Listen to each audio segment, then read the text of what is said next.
Olá pessoal, sejam bem-vindos aí, estamos começando o Drumete Completo, nosso podcast, onde vai estar tratando de todos os assuntos interessantes da atualidade.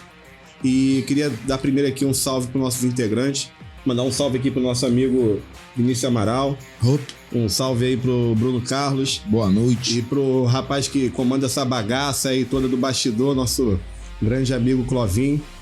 E fico muito feliz hoje na nossa estreia. A gente está aqui com ele, que é uma surpresa política na região e se tornou um dos mais, como que eu vou dizer, maiores influências, né, da região. Ele que é marido da Cris, pai da Manu, do Miguel. Aí. Ele fez história na PUC. Não. Fiz mestrado em teologia na PUC. Mestrado em teologia na PUC, fez história. Fiz história. É muita coisa.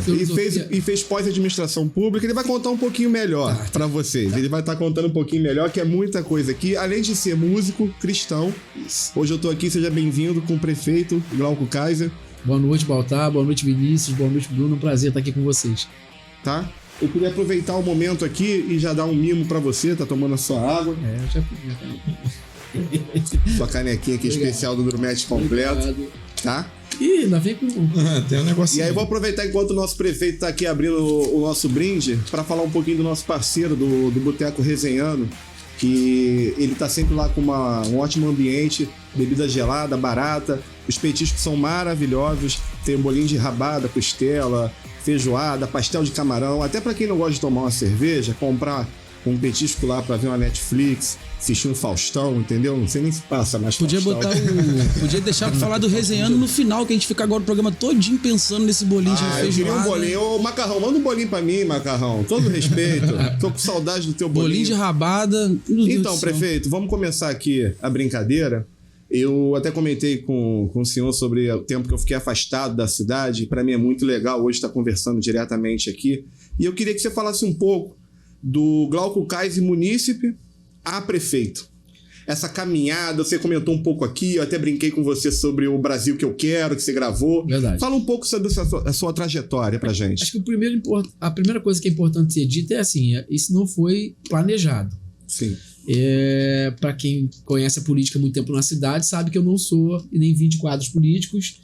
Na verdade, o político lá em casa era meu pai. Meu pai participou da política durante um tempo na vida dele. E a política tem assim, ela às vezes maltrata muito. Então a gente passou a não gostar tanto de política porque meu pai tomou umas maltratadinhas.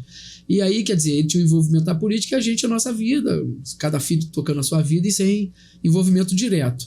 E assim, a política surgiu num momento que eu menos esperava, porque a verdade é a seguinte, eu tinha tenho um amigo, né, que é o professor Nilson Henrique. Ele vinha candidato, acho que em 2018, vinha candidato a deputado federal, ofereceram a legenda para ele, e de repente ele não pôde mais, ele falou, Glauco, não posso, mas ele já tinha vindo candidato a vice numa chapa, acho que no ano de 2016, acabou não indo à frente, e aí começaram a me convidar, a oferecer a legenda e tudo mais. Eu tinha um blog, gostava de escrever no blog, que era um blog Ágora, todo mundo, assim, quem era da política conhecia, porque era um blog, assim, razoavelmente visitado. Sim. E tinha aquela rotina de escrever 2 textos dia, 5 por semana. Eu gostava de escrever, era um hobby gostoso. Então eu entrei no mundo da política fazendo reflexões, sem atacar ninguém, nunca tive esse perfil de nomear alguém do ponto de vista negativo, construí a minha reflexão, mas não tinha esse perfil, como não tem até hoje, né? O pessoal reclama muito que eu não falo muito. Eu prefiro, sabe, tocar as coisas que eu tô trabalhando nelas. E aí ofereceram a legenda para mim. Pra você ter uma ideia, eu preenchi a ficha, faltando um pouco tempo para acabar a filiação partidária, e fui lá para ser abonada, que tem aquele negócio que tem que ter uma pessoa do partido para abonar. A pessoa abonou a ficha lá no Rio, né? E eu fiquei em dúvida ainda, quando ela descuidou, eu puxei a ficha da mesa e botei no livro, que eu carregava o livro, quem me via antigamente estava sempre com o livro na mão. E faltando 3 dias para a filiação, eu entreguei a ficha e concorri a deputado federal e tive 6 mil votos, quase 5.900, e eu vou botar redonda para cima, 6 mil votos, e bem votado em Queimados, inclusive, né? Para quem não era conhecido. E desse momento em diante a gente começou a conversar, fazer reunião na casa das pessoas, refletir mais sobre política.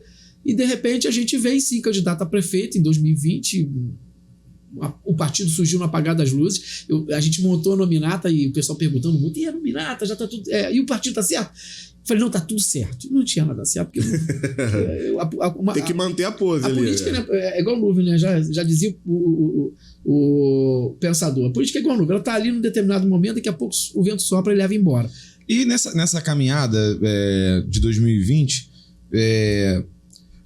essa pergunta é interessante, né? O senhor não tinha uma nominata importante, né? Não, com nominata candidatos. não tinha partido. Sim, mas não tinha uma nominata com candidatos conhecidos, etc. Verdade. E o senhor fez a caminhada do senhor ali, conversando com as pessoas, e a gente estava conversando até mais sobre isso. Como é que foi para o senhor receber esse resultado, né? Eu, nos primeiros 5 dias, eu colhei as placas, né? Porque a verdade seja dita. Eu vou passar para a eleição, pensava em ter uma boa votação, criar um capital político para a próxima eleição do legislativo, né? Do estado e nacional. E, de repente, quando a gente percebe, a última semana foi muito emblemática. Pra você ter uma ideia, a gente andou do GELE até a porteira e 2 horas para chegar na porteira. E aí, naquela semana, eu percebi, algo está acontecendo. No dia da votação também, as pessoas vinham falar com a gente, estamos juntos. Aí puxavam uma praguinha no meu peito, pediam praguinha. E quando saiu o resultado, eu passei, isso é verdade, eu passei uma semana que eu não conseguia rir. Eu falei, meu Deus. Onde eu me meti? Não, olha o que eu aprontei, assustador. E a gente, com toda a dificuldade, começou a montar governo e tudo mais. Não é uma coisa fácil para quem tem experiência já da vida pública, nesse nível macro. E para mim, mais difícil ainda, nós montamos um governo que a maior parte desse governo não tem um perfil político. Isso é um dado. E a gente começou a trabalhar com toda a dificuldade que existe, né, no trabalho na administração pública. E hoje a gente conseguiu minimamente consertar algumas coisas importantes serem consertadas e está podendo hoje ter um nível e um volume de investimento na cidade assim, realmente significativo. Sem nenhum tipo de comparação, mas assim, na captação de recursos a gente tem feito história. Acho que é uma das maiores captações em 2 anos. A gente está aí, esse ano a gente está com a perspectiva de 9,5 milhões e ano 2021 e 22, 39 milhões de Prefeito, captados. Deixa eu trazer um pouquinho para um outro lado aqui a nossa conversa. A gente escuta muita frase feita assim, né? O povo que não conhece a sua história tá afadado a repeti-la, né? Tem outra que diz que, do Marx, que a história sempre se repete. A primeira vez como tragédia, a segunda como farsa. Assim, dentro do seu campo de pesquisa, até antes de você se tornar candidato e tal, com certeza você deve ter se debruçado sobre isso. Não sei como é que funciona nos outros países, mas vou falar como nós brasileiros aqui, porque eu escuto muito isso. A gente tem muito pouco apreço pela história, né? A gente viu agora o governador de Minas receber um livro da Adélia Prado e perguntou se ela trabalhava na rádio. Então, assim, e eu não digo, me incluindo também, apesar de eu me interessar, mas a gente não parece que não tem muito incentivo. Então, dentro da sua área de atuação, a que se atribui essa coisa? A gente não... O brasileiro, tem uma pesquisa aqui um tempo atrás, tem um tempinho, uns 3, 4 anos que saiu, que diz que o brasileiro lê pouco. Sim. Lê pouco, e do pouco que lê mal. Mas também é difícil ler no Brasil, né? Livro é caro. O último governo tributou livro. Livro é muito caro. Tu entra na matéria, num site, tá lá bloqueado, Então, mas é um dado, é uma pesquisa que saiu dizendo do nível de leitura. A gente, inclusive, agora lançou uma plataforma digital para a gente fomentar nas nossas crianças esse desafio e o gosto pela leitura. Você tem uma ideia, a criança vai lá e ela vai brincar, tem um joguinho que ela vai fazer, ela pega uma sementinha e planta. Mas como é que aquela sementinha vai germinar, vai florescer? Ela precisa ter leitura. Aí, quanto mais ela lê, mais ela irriga e aquela plantinha vai crescendo. Isso com a média de que no Brasil são 6, os estudantes leem 2 livros ano. 2 livros, média 2 e pouco. Isso aí a gente passou há pouco tempo, né? A gente teve um momento obscuro do saber, onde, por exemplo, falar de história parecia que era rebelião, por você estar falando de algo, às vezes, que muitos falavam que era para moldar uma sociedade, mas só está contando o fato narrado do que aconteceu, né? A história estabelece referências interpretativas importantes, de que natureza for, sejam negativas, daquilo que a gente deve se proteger, daquilo que a gente deve se resguardar enquanto sociedade, enquanto poder público, enquanto cidadãos de determinado contexto, mas também daquilo que a gente precisa absorver como inspiração e como horizonte para uma conduta que seja positiva do seu ponto de vista social. Então, se a sociedade está em constante construção, não existe sociedade, não existe ser humano pronto, né? Todo ser humano vai se construindo ao longo da vida, da mesma maneira, não existe sociedade pronta. A gente se constrói à medida do contexto, das relações condicionantes nas quais a gente está inserido e a partir do esclarecimento de cada cidadão, aonde ele vai, com a sua participação e com aquilo que é próprio, né? Que nós somos animais sociais, a gente conseguir estabelecer uma direção enquanto grupo social, enquanto sociedade organizada. Prefeito, eu não sei se o senhor come um queijinho, mas agora aqui chegou o momento de agradecer a rapaziada lá do Ateliê de Minas, né, que mandou esse queijo pra gente aqui. A gente preparou um kit pra você também, pra você levar pra sua família e tal. Agradecer, esse queijo aqui Não, e aqui tá o queijo, mas tem geleia, linguiça, vários tipos de queijo pra você tomar um vinho, tomar uma cerveja. Sem contar que esse queijo aqui que o pessoal do Ateliê mandou, um abraço pro Emerson. Aqui, né? Onde eu tô? Aqui. Agradecer ao Emerson. Obrigado pelo queijo. Esse queijo aqui é o número 1 do Brasil. Ganhou prêmios fora do Brasil, inclusive. Caramba. É um queijo importante. Emerson, gente boa. Vou comer com reverência. É isso aí, queijo bom. Prefeito, entrando num tema mais político aqui, e aí falar um pouquinho que a gente estava falando de história. Depois, eu lembrando aqui um pouquinho da história de Queimados, talvez fatos provados, né? Que aconteceu. O último vice-prefeito da cidade que teve uma aliança com o governo até o final foi o prefeito Dequinho. A gente teve notório, né? Informações jornalísticas, fontes, coisas aconteceram. Tivemos a Márcia Teixeira, que teve pro final do governo com o Max, teve um rompimento ali. Depois a gente teve o Vilela, que teve um rompimento com o Machado também. O Machado rompeu, inclusive foi candidato contra o senhor na eleição. E nesse momento também no governo do senhor teve a vice-prefeita foi para um outro lado, ela não é relacionada ao grupo político do senhor. E aí eu queria fazer uma pergunta bem, bem tranquila. Esse período, né, desses 3 vices, para o senhor, para o próximo momento da eleição, o senhor repensa? O senhor está pensando nisso? E esse período, o que o senhor tem para dizer, para arrumar a casa nessas divergências? É difícil, perdão, é difícil botar um vídeo. Exato. Acabar com a maldição dos vídeos. Além de tudo, a gente vem de um processo de impeachment também, nesse meio período da presidenta Dilma, que teve o seu algoz, o seu vice-presidente. Então, assim, a gente queria falar um pouquinho dessa história. Eu acho que então os números apontam um grande desafio, né? Porque o relacionamento humano sempre foi uma coisa muito desafiadora. Quando envolve política, e política é um campo mais vulcânico, mais sensível. Então eu acredito o seguinte, que a gente precisa se entender melhor enquanto ser humano, a gente precisa se construir do ponto de vista do que é possível acontecer tudo em política, até estar junto como não está, isso é natural. Faz parte do ambiente que a gente tem no Brasil, que é um ambiente democrático, Sim. onde as pessoas têm assim, a liberdade constitucional de decidir estar associado a um ou a outro. Isso faz parte. É o jogo da política acontecendo o tempo todo. E eu não vou falar disso do ponto de vista de demérito para ninguém. Vou falar que isso são coisas que acontecem em um determinado momento em que talvez a orientação de um determinado grupo não está à altura ou dentro do escopo que uma pessoa esperava. Então, não vejo como demérito, vejo como uma dificuldade às vezes, mas que a gente, quando ser humano, vai aprendendo a superar. São relações intrapessoais, relação em qualquer campo. Só que a política envolve uma palavrinha muito importante, né?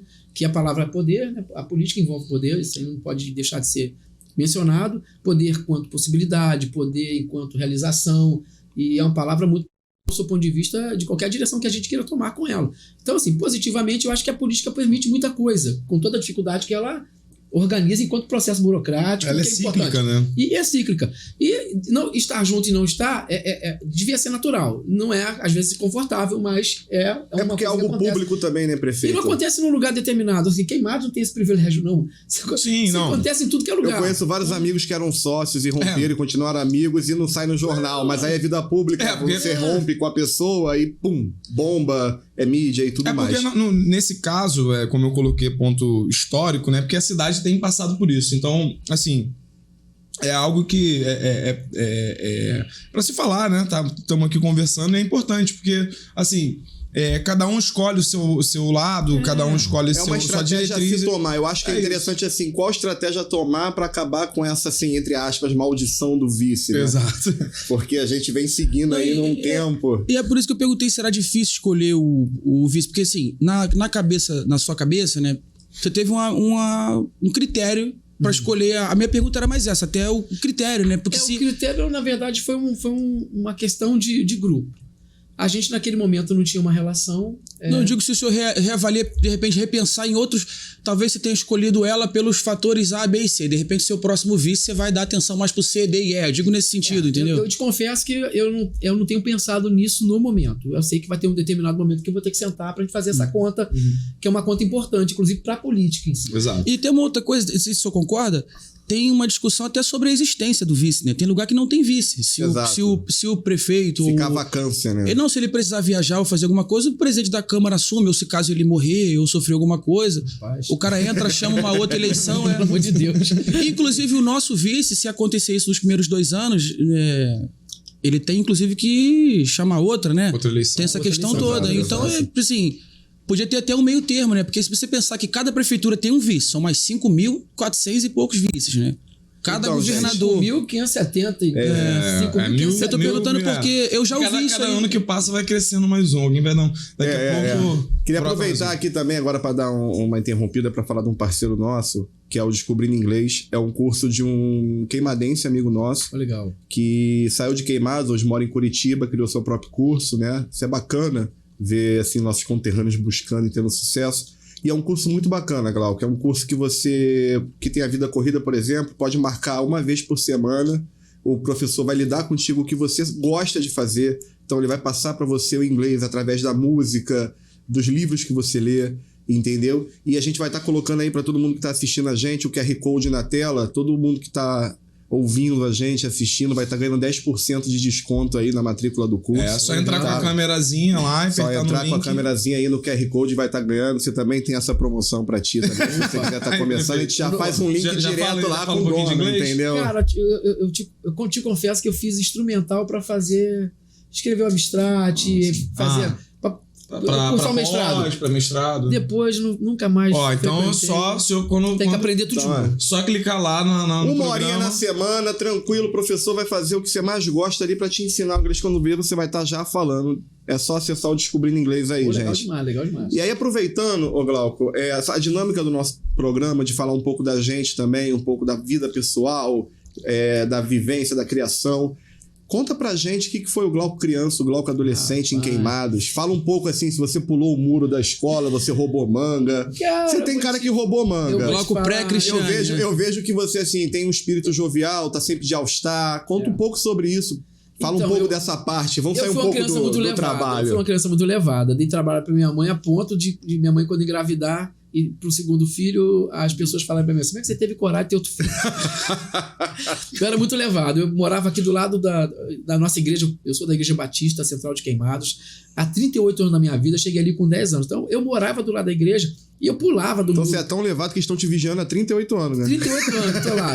E aí, quer dizer, eu era aquela criança levada, pulava do batistério pra dentro do púlpito, Meu pensava Deus. nos cabos de som, derrubava jarro de planta, e minha mãe tinha que me tirar pra fora pra me dar uma varadinha, porque o pastor pedia, pastor, vai lá, pega uma varadinha. Que a Bíblia fala que tem que ungir a vara e bater. Então o pastor chegava e falava, dá umas varadinhas ali. Então era essa criança levada. Estudei em escola pública no ensino fundamental 2, estudei no Guimarães. Ah, bacana. Fui uma criança levada também no Guimarães. Eu tenho duas coisas que foram assim, um divisor de água na minha vida. A primeira delas foi aceitar a Cristo e Ele ter me recebido. Isso causou em mim uma mudança de comportamento geral. E a outra coisa que foi um divisor de água na minha vida se chama Cristiane, que é a minha namorada desde que eu tinha 17 anos. É, então que eu falei primeiro, marido da Cris. Marido da Cris. que é minha namorada desde que eu tinha 17 anos e que é uma pessoa que quem convive com ela é uma pessoa muito calma, muito dócil, sabe? Muito sábia para falar. E a gente... Isso foi me desacelerando. Eu era aquele cara no 220 e ela foi me trazendo aquela paz de espírito que ela tem. E hoje eu sou uma pessoa assim, melhor resolvida. A política deu uma mexidinha comigo. Me tirou daqueles 80 por hora 100. Acho que eu tô em 160 agora. Mas não tô mais nos 220 que eu era. Então, assim, fui levado como qualquer criança, que tem a ver com saúde, né? Acho que toda criança que tem saúde é levada, ela exato. brinca. Eu cheguei a comer vidro moído uma vez. Meu Deus do céu. Não, você me fez lembrar de O uma... senhor sempre morou no mesmo lugar aqui em Queimados? Então, eu morei ali enquanto criança, eu morei aqui. Nasceu Paracambi? Nasci em Nova Iguaçu. Meus pais vieram pra cá com 6 meses, quando eu tinha 6 meses de idade. Aí a gente morou numa avenida ali no Jorgeta, perto do campo. Depois viemos pra cá pro lado da igreja. E depois meu pai foi morar ali na Jaí, onde eu moro até hoje, ali do lado. Quem passa ali, a casa dos meus pais, em cima, no sobrado, moro eu. Isso é bacana. Passei né? muito ali, porque por conta do Guimarães, eu soltava ali na Camarim. Mas sem querer cortar, eu quero falar mais um pouquinho de um ajudante nosso, um parceiro nosso, que é a Marmoraria Baltar. Não conheço. Nosso parceiro. Não conhece, né? Você não conhece. Você pediu, tá vindo aí, tá? Ih, rapaz, olha aí. Eita, rapaz. Rapaz, o negócio é rápido. Obrigado, Eu quero. gente. Antes, olha, eu vou. Rapidinho, deixa aí que eu vou. Tremendo. Primeiro eu vou falar do nosso parceiro, Marmoraria Baltar.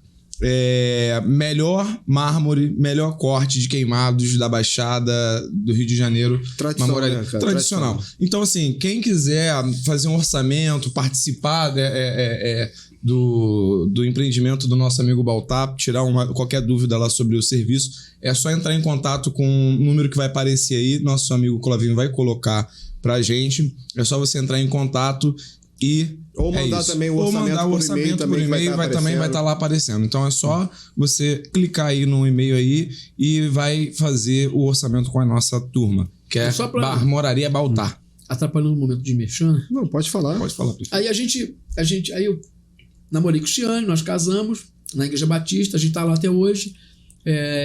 Criamos nossos filhos lá, tivemos o primeiro filho que chama Manuela, tá com 16 anos, inclusive tá terminando agora o ensino médio, né? Gestão em saúde, fazendo a FATEC. Bacana. Primeiro lugar da turma, mandou, vai ficar chateada que eu falei. Primeiro lugar da turma, tá podendo escolher. Fala pra ela, abraço pra ela. Orgulho, e né? o Miguelzinho, que tem 12 anos, fez 12 anos agora, também um cara fenomenal lá em casa, lá, inteligente. Todo mundo com o mesmo defeito seu, Flamengo? Todo mundo, cara. Que bom, prefeito. É um bom defeito. Estamos voltando. Mas é legal. Mas você me fez lembrar de uma coisa, na igreja presbiteriana ali na rua São José. Relaxa que a capa voltou. Vocês sabem onde é ali no São Roque? Ali no São Roque. Amaral tá feliz. Descendo aquela rua ali, próxima Aquela rua Adventista. De paralelepípedo. Isso. Aí eu lembrei de uma coisa engraçada, que minha mãe, eu não era muito levado não, mas não sei porque eu cismei de andar na igreja, ela me avisou, se você ficar andando no meio da igreja, no meio do culto, eu vou conversar contigo em casa, pô. Aí eu fui lá, não lembro porquê também, que eu nunca fui levado, mas eu andei, pô, no meio do culto, perturbei, fui lá no meio do músico. Aí ela não foi atrás de mim, não. Ela deixou tranquilo. Aí quando eu cheguei perto dela de volta no banco, ela falou assim, em casa a gente conversa. Mas ainda faltava muito, né? Aí eu fui embora, brinquei, sentei do lado já apavorado, mas falei, o tempo tá passando, nós fomos embora, mano. Minha mãe nunca foi assim calculista, mas nesse dia parece que foi pra me ensinar. Ela não falou nada, o caminho todinho foi tranquilo. Abri a porta de casa. Traumatizou, sabe? Tranquilo, eu tava tranquilo. Os detalhes. Falei, já passou, ela já esqueceu. Foi cantando a música dos irmãos. De boa. Entrei em casa, ela fez o papel, ela entrou também de boa. Quando eu pensei que não, ela falou, não falei pra você que eu conversava contigo em casa. É igual propaganda da Jequiti, quando você menos espera, vem. E eu já tava certo que eu tinha passado, mas não consegui. Mas agora chegou essa coisa linda aqui na nossa mesa. Esquece. Eu ia falar que eu traumatizei o Padre Sá, que Deus o tem, mas deixa quieto pra outro assunto. E Me de ensinou verdade, muito. Padre Sá, Padre Sá, pelo amor de Deus. a gente é uma cidade muito pequena, às vezes a gente sai na rua assim e vê uma lojinha. Eu, pelo menos, sou assim, né? Eu vejo uma lojinha aberta ali, eu já falo, pô, empregou 2 pessoas ali, já tá. Verdade. Tu vê um negócio informal ali, pô, já é uma pessoa que tá levando alguma coisa. E é muito bacana ver pessoas igual o Rodrigo Macarrão, que é esse cara que investe muito aqui, aposta muito aqui, gosta muito daqui. Tem o bar dele lá que é referência pelo tratamento que ele tem com a gente, assim. Isso aí. É um cara maravilhoso. Não tá aqui hoje. Não tá aqui hoje, não. Porque ele teve um problema na casa dele, tem um tilt, um negócio, ele teve que ficar lá com o eletricista, então ele estaria aqui, porque ele gosta disso aqui, faz questão. Então, Nosso parceirão. convidar todo mundo que tá escutando aí, que gosta de escutar uma música ao vivo boa, ver um jogo, tem um telão maneiríssimo lá. Eu não tô aguentando. Principalmente cara. Eu vou quem é comer um pastel, Flamengo. é camarão, entendeu? Tem um sambinha lá. E Pastelzinho essas de comidinhas de camarão. boteco, assim, Pode feito com o maior carinho mesmo, de verdade. Então, Mandar quem um puder, abraço aí pra eles, né? curte lá o Boteco Resenhando. Fernanda. Braço Macarrão. Ninguém Obrigado tá falando aqui por pelo- falar aqui, a gente realmente vive lá no Macarrão e é Eu acho real. que o Resenhando é o número 1 de queimados hoje. Olha o creme É cheese, ali cara. pertinho de casa. perfeito. Olha o creme Exato. cheese, ó. O creme Ali cheese pertinho. aí. Meu irmão Exato. tá sempre lá. Exato. Seu irmão tá sempre por Meu lá. irmão tá sempre lá. Sempre fala, tô lá. Então, prefeito, a gente tá sofrendo de um mal, já tem um tempinho. A nossa geração aqui somos um pouco mais novos, é a primeira vez que a gente viu disputa PT, PSDB, mas não era uma polarização, ninguém deixava de... Outro dia eu vi o José Trajano, quando o Márcio Guedes morreu, o Leandro deve conhecer os dois. Quando o Márcio Guedes morreu, o Trajano anunciou a morte dele falando: tinha muito tempo que a gente não conversava por causa da última eleição, e eu fico arrepiado de escutar de novo, porque de repente são caras que se conhecem desde a faculdade e pararam de se falar. Peguei esse exemplo, poderia pegar dezenas aqui. E a gente tá sofrendo desse mal que pra nós é muito novo. A gente que veio de uma geração assim que já não queria mais falar em ditadura porque achava que era pauta passada, a gente toma uma enxurrada dessa e trazendo aqui pra cidade. Claro que é muito cedo, é muito prematuro, mas enquanto as pessoas se colocam publicamente, a gente tem o direito de pautar esse tipo de debate, né? E tudo indica que um dos seus adversários na próxima eleição vai correr pelo PDT, que vai ter um partido seu e tal. Eu queria perguntar se o senhor teme essa polarização e de se acontecer essa polarização, o senhor ainda cair pro lado bolsonarista, se isso te incomoda de alguma forma, se o senhor acha que isso vai acontecer e se acontecer, se isso te incomoda de alguma forma. Aí é futuro. É como se tivesse uma bola de cristal. Não tem como a gente prever isso, não. Você tem um jogo da política que está sendo construído todos os dias. Articulações, do ponto de vista de partido, de alianças, de possíveis estratégias para poder chegar melhor nessa corrida eleitoral. Eu trocaria a palavra de prever para temer. Você temeria isso? Sim, eu não sei se a palavra temor caberia como reflexão. É assim, a gente está fazendo o nosso trabalho, que eu acho que é o mais importante. A gente, quando passou, eu tenho um compromisso que eu assumi lá atrás. Sim. Então, diante desse compromisso, eu tenho muitos desafios para vencer. Como eu tive um desafio que a gente teve que consertar uma previdência que estava com um problema muito grave de 45 milhões de reais, que em pouco tempo, em 6 anos, talvez não se pagasse.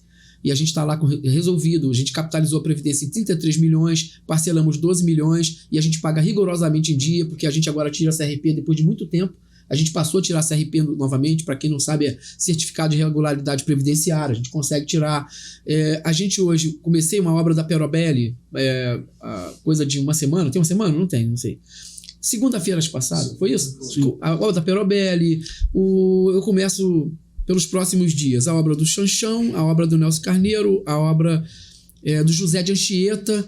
Eu começo daqui a 15 dias a obra do Passo. Eu estou entregando o posto da Pedreira, porque já está... A Caixa Econômica já deu o aceite da obra, a gente está mobiliando. Eu estou terminando de mobiliar a UBS do Três Fontes, estou construindo a UBS do Vale das Mangueiras. Tem a ordem de início para dar agora de pavimentação do Beira Rio, ali onde está fazendo pista de caminhada, ciclovia. Sim. Tem a ordem de início de algumas de pavimentações que nós vamos fazer no Nova Cidade.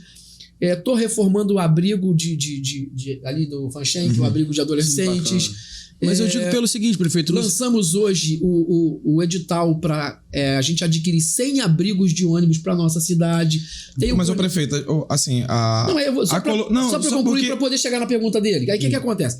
Então, esse é o compromisso que a gente assumiu, de tocar a gestão, para a gente poder ter o que falar para as pessoas. Seria muito difícil para mim, eu não conseguiria chegar no momento eleitoral e contar uma história para poder tentar amenizar o que eu não consegui e do que eu falei para a população. Sim, mas o senhor então, assim, eu não tenho... O senhor não, assim, o senhor não concorda comigo que todos os anos um prefeito ou um governador ou um deputado, ele não vende o que ele tá ali, né?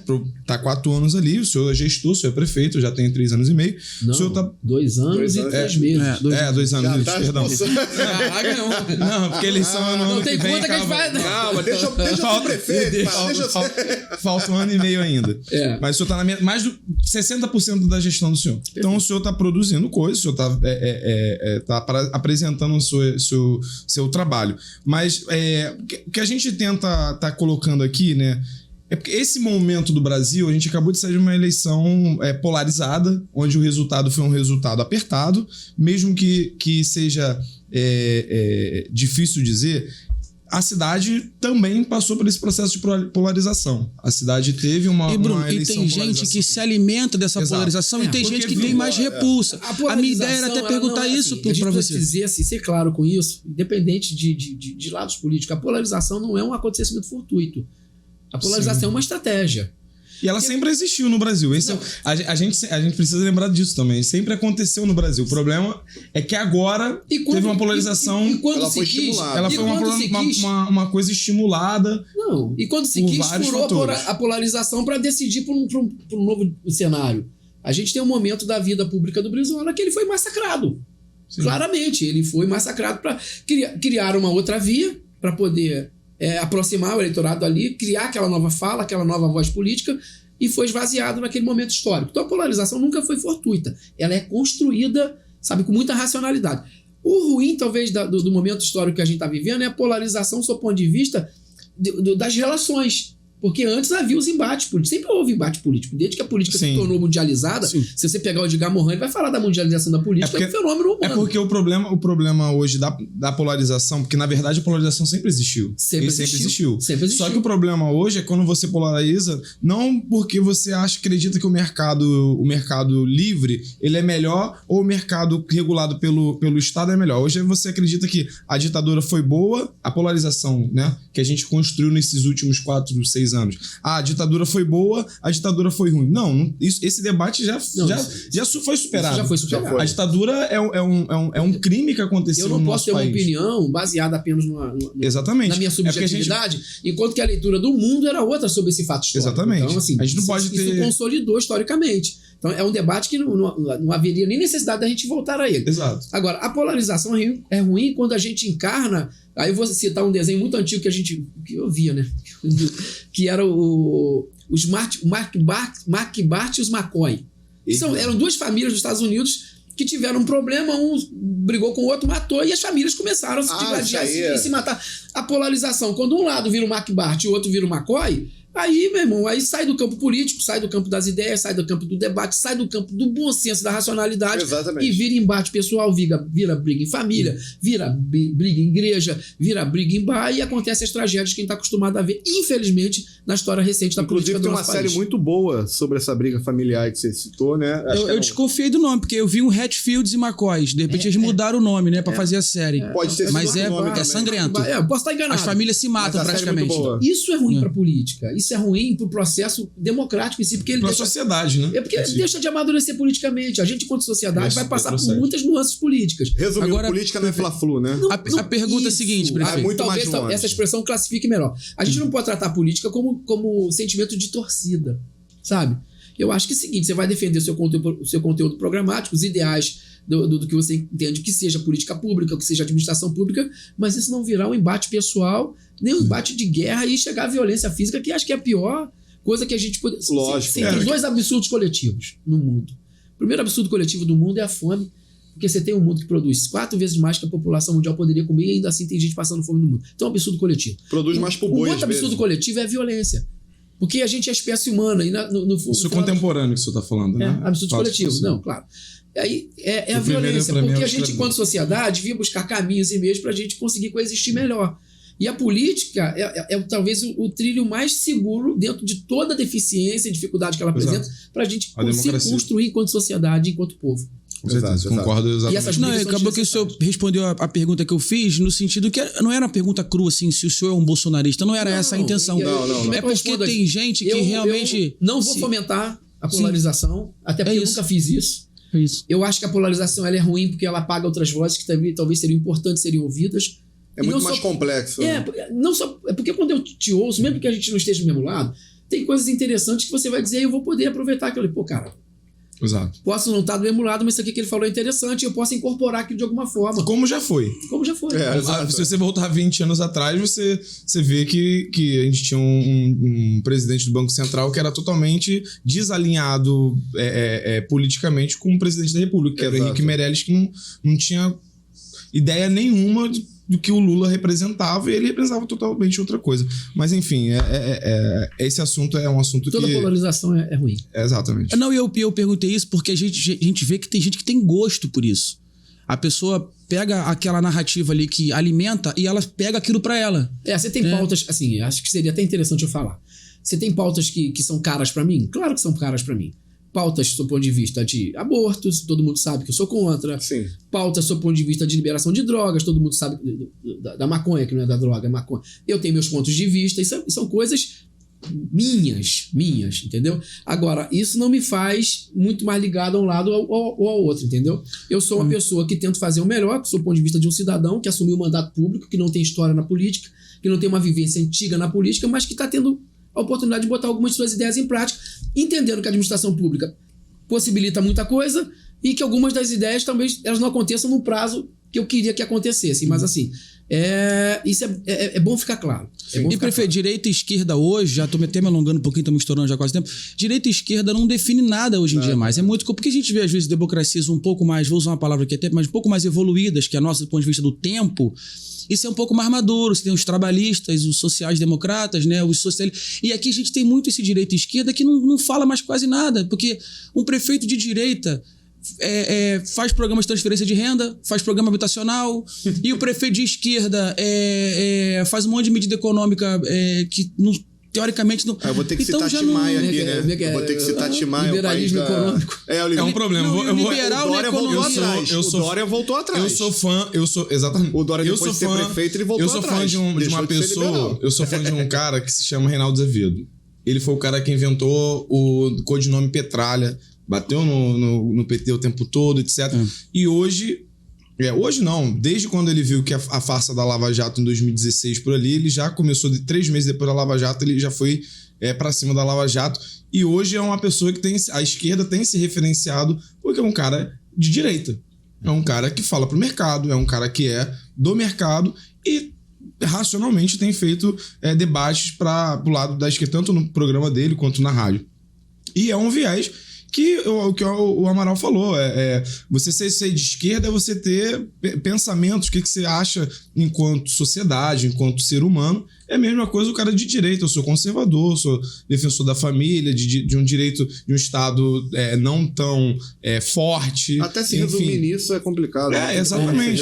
Eu só não acredito que essa pluralidade política brasileira caiba em duas chancelas. Por quê? Você vai lá, aí eu tenho transferência de renda, como a gente faz auxílio queimadense. Acredito que para você ter uma cidade forte, você precisa de um comércio forte, uma indústria forte e um setor de serviços forte, porque é o que gera emprego e produz riqueza. Então, assim, você tem elementos na política pública que a gente pratica aqui que tanto um lado quanto o outro acha que é interessante. Agora, o que a gente precisa pensar é o seguinte, nesse bojo todo é um projeto de cidade que a gente está construindo, que não é perfeito, que sempre está aberto à crítica, como qualquer projeto está aberto à crítica, e que a gente precisa construir em face de quem está na ponta e precisa receber a ação pública. Eu acho que essa briga de onde eu estou, o lado que eu estou... Não adianta, tem gente que agrega o melhor e tem gente que agrega o pior das coisas. Eu não acho que defina, eu não acho que defina. Exatamente. Deu nossa hora, família? Eu acho que então vamos dar tempo de... O papo tá muito bom aqui, né? Uhum. Então a gente vai estar encerrando aqui agora o nosso podcast. Queria agradecer muito a todo mundo, aos Tem mais um negocinho pro nosso cadê? Convidado. É verdade, senão a gente... Nosso ateliê. Só presente. Rapaz, o ateliê de Minas mandou aí pro senhor degustar quando chegar em casa. O Emerson, que é um grande ativista da cultura, é professor de teatro, é um cara que movimenta muito a cultura. E ele dá aula no céu, acho que até hoje. Se não dava até um tempo atrás. Encontrei com ele nessa semana aí, final de semana. E o negócio dele é bem bacana, queijo super padrão. E é isso. Então aproveitando aí, acabando essa parte do Ateliê de Minas, né? Exato. Mandar um abraço para todo mundo, agradecer ao momento, agradecer muito a você, prefeita. Eu que agradeço, cara. A oportunidade, agradecer aos nossos amigos aí, ao Bruno, ao Vinícius, ao Clovinho. E, Baltar, já deixar o convite para uma próxima vez, porque meia hora é muito pouco, né, pra gente falar de tudo. Vamos fazer mais outros programas juntos, a gente tem outras pegadas também, a gente quer também levar um pouco pro lado do futebol, pro esporte. Vamos estar trabalhando em várias vertentes e é um prazer novamente falar aqui com o senhor, tá? Um abraço para você. Prazer meu. Fala um pouquinho, se despede aí, pessoal. Eu quero agradecer a você, Bruno, ao Vinícius, a você, Baltar. E assim, eu estou à disposição para a gente poder conversar mais. O debate foi mais de política pública. Inclusive, agora a gente vai fazer uma live. A gente vai, acho que quinta-feira, né, Leandro? Uma live para explicar muita coisa, assuntos polêmicos, assuntos da administração pública que a gente tem trazido para a cidade, esclarecer a população e fazer uma prestação de conta desses 2 anos e 3 meses. Tem muita coisa para avançar? Claro que tem, sem dúvida. O processo de construção da administração pública é histórico. E não Cada um faz um pouquinho. E não se resolve apertando o botão, não é mágica, né? Fazer administração pública no Brasil, sob todo ponto de vista desse arcabouço técnico, não é tirar coelho de cartola. É fazer diagnóstico, planejamento e executar as ações que são saneadoras. Então, assim, vai ser um prazer poder voltar, falar de mais alguma coisa que a gente está fazendo. E tem muita coisa, tá? Se eu pegar e listar aqui, eu perdi muita coisa na cabeça, porque a gente está fazendo muita coisa, agradecer muito a Deus. Beleza. Valeu, prefeito. Guarda a caneca para a próxima, já traz a caneca. Já aí, traz a pra caneca, gente já aqui, tá um aqui, ó. aguinho, um suco. Fica à vontade. Entendeu? Obrigado, Fica à vontade. galera. Obrigado aí. Um abraço. Valeu, galera. gente. Valeu, gente. Tchau, tchau. Abraço.